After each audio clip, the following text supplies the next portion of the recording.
Welcome back. I'm Matt Doherty, and today I want to talk about something that has shaped my life and has shaped yours. You just may not know it. It comes down to three things. Your life's impacted by the people you meet, the books you read, and the trauma in your life. Think about that. That's it. Just three things. By the end of our time together, you'll see how each of these influences can either hold you back or propel you forward. Let's start with the people you meet. Think about it. Every major shift in your life probably started with a person, a coach, a mentor, a boss, a friend, a teacher, maybe even a critic. For me, one of those people was Bob McKillop. Meeting him in grammar school in the parks of New York changed the trajectory of my entire life. His mentorship, his leadership, his belief in me, his challenging of me shaped me who I became, not just as a player, but as a leader, as a coach, and a person. Now, not everyone you meet will be a Bob McKillop, but every person you meet will leave a fingerprint on your life. Some people lift you up and some people weigh you down, and some point you in a new direction. So let me ask you this. Who's in your circle right now? Because here's the truth.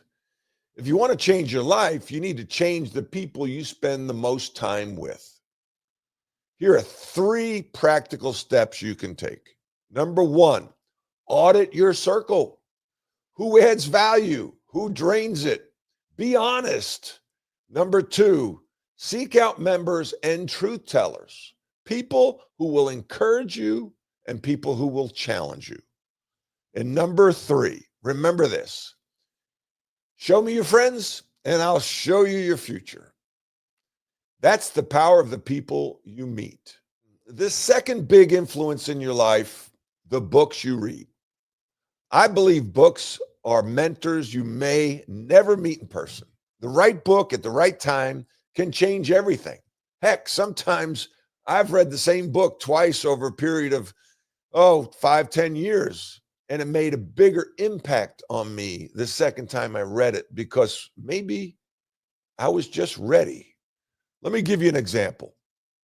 When I recently read The Gap and the Gain by Dan Sullivan, it completely reframed how I measure progress in my life. Instead of focusing on what I don't have, it taught me to measure against how far I've come. That book lifted a burden off my shoulders and gave me a healthier perspective on achievement. Think about it. As competitors, as athletes, business people, you always want more. And it's so easy to compare ourselves to the next person or to go after a goal and we may never achieve it. And we think that we're a failure. But looking back, think of all the things that we did achieve. Growing up, I wanted to play varsity basketball at Holy Trinity High School. Then I wanted to play as a freshman on the varsity. Then I wanted to get a college scholarship. Then I wanted to get a college scholarship to an ACC school. Then I wanted to win a national championship. Then I wanted to play in the NBA. I achieved all those things but one. I didn't play in the NBA. And sometimes I think of myself as less than. But you look back and you say, boy, I've had quite a life.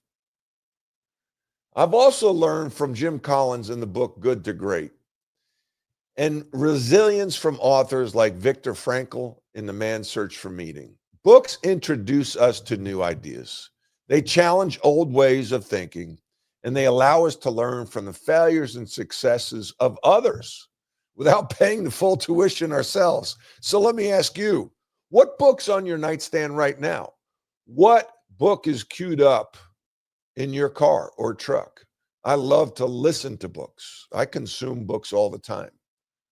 When I'm in the truck for 10 to 30 minutes, I'm trying to knock out a few chapters. If the answer is none, that you have no books on your nightstand or no books queued up in your vehicle, there are three simple habits you can start today. Number one, commit to just 10 pages a day. That's it.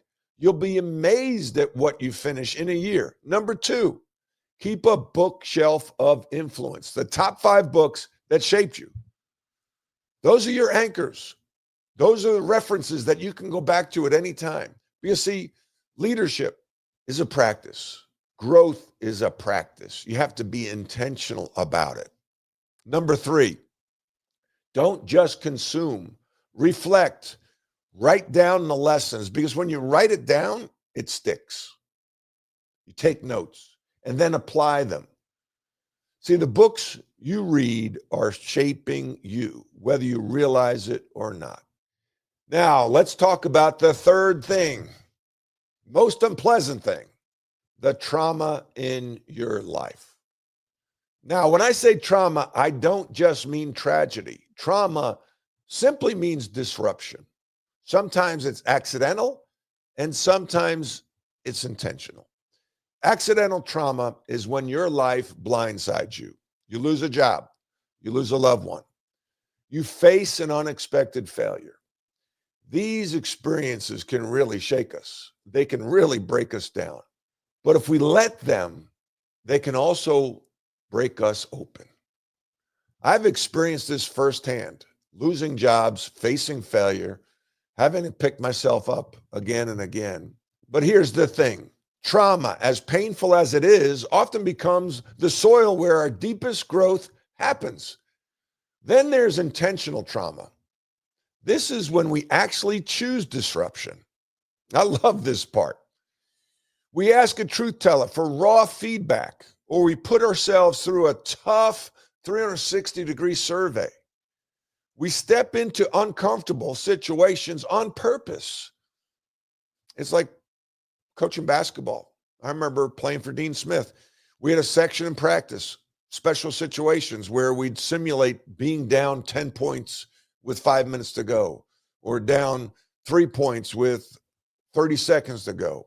How would you react? Being in those situations helped us grow as a team. Just like these situations, forced trauma, intentional trauma helps you grow as an individual. It's not easy. In fact, it can hurt. I remember asking players, colleagues, even boards for their honest feedback about my leadership. It was hard to hear. I did that 360 after I lost my job in 2003 at UNC, and the feedback that I read in black and white stuck. But you know what? It made me better. Sometimes it's brutal, but those moments, as painful as they were, gave me clarity I could never have seen on my own. That's what intentional trauma does. It stretches you. It strips away illusions, and it gives you opportunity to grow into the leader you're meant to be. See, here's the truth. Growth rarely happens in comfort. One of my favorites is John Maxwell, and I studied in his program. And he says, you grow at the end of your comfort zone. Just listen to that. Hear that again.